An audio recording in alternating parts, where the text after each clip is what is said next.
Hi friends, ಎಲ್ಲರಿಗೂ ನಮಸ್ಕಾರ. ಶ್ರೀ ಅಡುಗೆ ಚಾನಲ್ಗೆ ಸ್ವಾಗತ. ಇವತ್ತು ಸ್ಪೆಷಲಾಗಿ ಚಿಕನ್ 65 ಮಾಡೋದು ಹೇಳ್ಕೊಡ್ತಾ ಇದ್ದೀನಿ. ನೀವು ಇದೇ ಫಸ್ಟ್ ನಮ್ಮ ಚಾನಲ್ನ ನೋಡ್ತಾ ಇದ್ದರೆ ಚಿಕನ್ ರೆಸಿಪಿಗೆ ಸಂಬಂಧಪಟ್ಟಾಗೆ ಎಷ್ಟೋ ವಿಡಿಯೋ ಅಪ್ಲೋಡ್ ಮಾಡಿದ್ದೀನಿ, ನೀವು ಹೋಗಿ ನೋಡಿ. ಬನ್ನಿ ಇವಾಗ ಚಿಕನ್ 65 ಹೇಗೆ ಮಾಡೋದು ಅಂತ ನೋಡ್ತಾ ಹೋಗೋಣ. ಫಸ್ಟು ಒಂದು ದೊಡ್ಡ ಬೌಲ್ಗೆ 500 ಗ್ರಾಮ್ ಚಿಕನ್ ಹಾಕೋತಿದ್ದೀನಿ. ಚಿಕನ್ನ ತೊಳೆದು ಫ್ರೆಶ್ಶಾಗಿ ಇಟ್ಕೊಂಡಿದ್ದೀನಿ. ಚಿಕನ್ 65ಗೆ ಚಿಕನ್ನು ಸಾಫ್ಟಾಗಿ ಮೆತ್ತಗಿರೋವಂಥ ತೊಗೊಳ್ಳಿ. ಈ ಮೂಳೆ ಇರುವಂಥದ್ದು, ಸ್ಕಿನ್ ಇಲ್ದಿರೋವಂಥದ್ದೆಲ್ಲ ತಗೊಳಕ್ಕೆ ಹೋಗ್ಬೇಡಿ, ಚೆನ್ನಾಗಿರಲ್ಲ. ಅದೇ ಚಿಕನ್ಗೆ 1 ಟೇಬಲ್ ಸ್ಪೂನು ಮೊಸರು ಹಾಕೋತಾ ಇದ್ದೀನಿ. ಅದನ್ನು ಚೆನ್ನಾಗಿ ಮಿಕ್ಸ್ ಮಾಡ್ಕೊಳ್ಳಿ.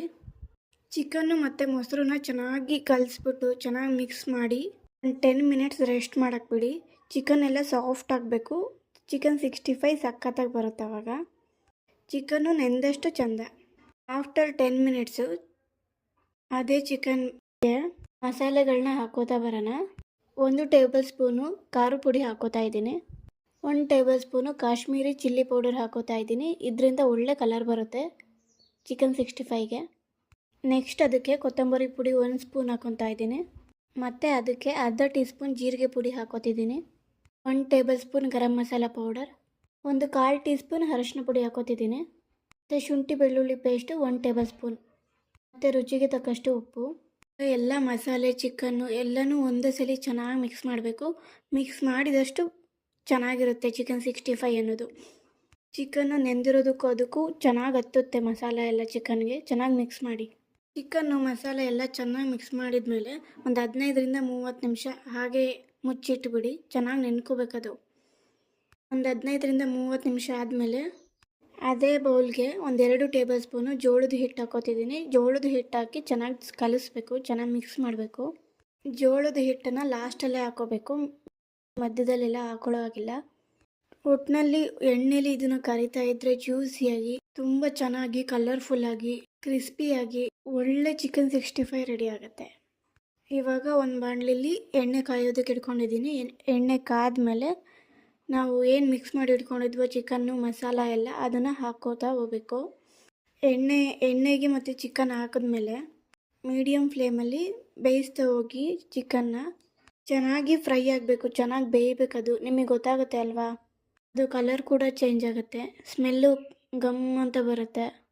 ಚೆನ್ನಾಗಿ ಬೇಯೋದಕ್ಕೆ ಬಿಡಿ. ಬೆಂದಮೇಲೆ ತೆಗೀರಿ. ಅರ್ಧಂಬರ್ಧ ಬೇಯಿಸಿ ತೆಗಿಯೋದೆಲ್ಲ ಮಾಡೋಕ್ಕೆ ಹೋಗ್ಬೇಡಿ, ಅವಾಗ ಚೆನ್ನಾಗಿರಲ್ಲ. ನಾನು ಹೇಳಿದ ರೀತಿಯಲ್ಲೇ ನೀವು ಮಾಡಿದ್ದೇ ಆದರೆ ಮಸಾಲೆಗಳು ಏನು ಎಣ್ಣೆಲಿ ಬಿಡ್ಕೊಳ್ಳೋದಿಲ್ಲ. ಚಿಕನ್ಗೆ ಅಷ್ಟು ಕರೆಕ್ಟಾಗಿ ಪರ್ಫೆಕ್ಟಾಗಿ ಹತ್ತಿರುತ್ತೆ. ನೋಡಿ, ನಮ್ಮ ಚಿಕನ್ 65 ರೆಡಿ ಆಗ್ತಾ ಇದೆ. ಕಲರ್ ಮಾತ್ರ ಸಖತ್ತಾಗಿ ಕಾಣಿಸ್ತಿದೆ.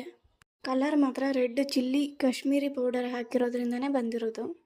ನೋಡಿ, ಇವಾಗ ಚಿಕನ್ ಫ್ರೈ ಆಗಿದೆ, ಬೆಂದಿದೆ. ಇವಾಗ 2 ಗ್ರೀನ್ ಚಿಲ್ಲಿ ಅಂದರೆ ಹಸಿರು ಮೆಣಸಿನ್ಕಾಯಿ ಹಾಕೋತಾ ಇದ್ದೀನಿ. ಸ್ವಲ್ಪ ಕರಿಬೇವಿನ ಸೊಪ್ಪು ಹಾಕಿ ಕರೆದಿರೋದೆಲ್ಲ ತೆಗಿತೀನಿ. ಸೂಪರ್ ಆಗಿರುವಂಥ ಚಿಕನ್ 65 ರೆಡಿಯಾಗಿದೆ. ಬನ್ನಿ ಇವಾಗ ಸರ್ವ್ ಮಾಡ್ಕೊಳ್ಳೋಣ. ಮತ್ತು ಉಳಿದಿರುವಂಥ ಚಿಕನ್ನ ಕರಿತಾ ಇದ್ದೀನಿ ಎಣ್ಣೆಲಿ. ಕಂಪ್ಲೀಟ್ ಮಸಾಲೆ ಚಿಕನ್ಗೆ ಕರೆಕ್ಟಾಗಿ ಹತ್ತಿರುತ್ತೆ. ರುಚಿ ಮಾತ್ರ ಸೂಪರಾಗಿರುತ್ತೆ. ನೀವೇ ಅಂತೀರ, ಕಮೆಂಟ್ ಮಾಡಿ. ನೀವು ಮಾಡಿ ನೋಡಿ, ನಿಮಗಿಷ್ಟ ಆಗೇ ಆಗುತ್ತೆ, ಅದು ನನಗೆ ಗೊತ್ತಿದೆ. ಆವಾಗ ನೀವು ಕಮೆಂಟ್ ಮಾಡಿ.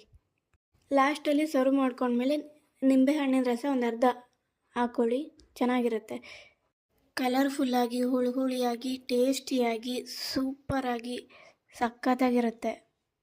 ನಿಮಗೆ ಇಷ್ಟ ಆಯ್ತಂದರೆ ಲೈಕ್ ಮಾಡಿ, ನಮ್ಮ ಚಾನಲ್ನ ಸಬ್ಸ್ಕ್ರೈಬ್ ಮಾಡಿ, ನಮ್ಮನ್ನು ಬೆಳೆಸಿ, ನೀವು ಬೆಳೀರಿ. ನಿಮ್ಮ ಫ್ಯಾಮಿಲಿ ಫ್ರೆಂಡ್ಸ್ಗೆ ಶೇರ್ ಮಾಡಿ. Thank you so much.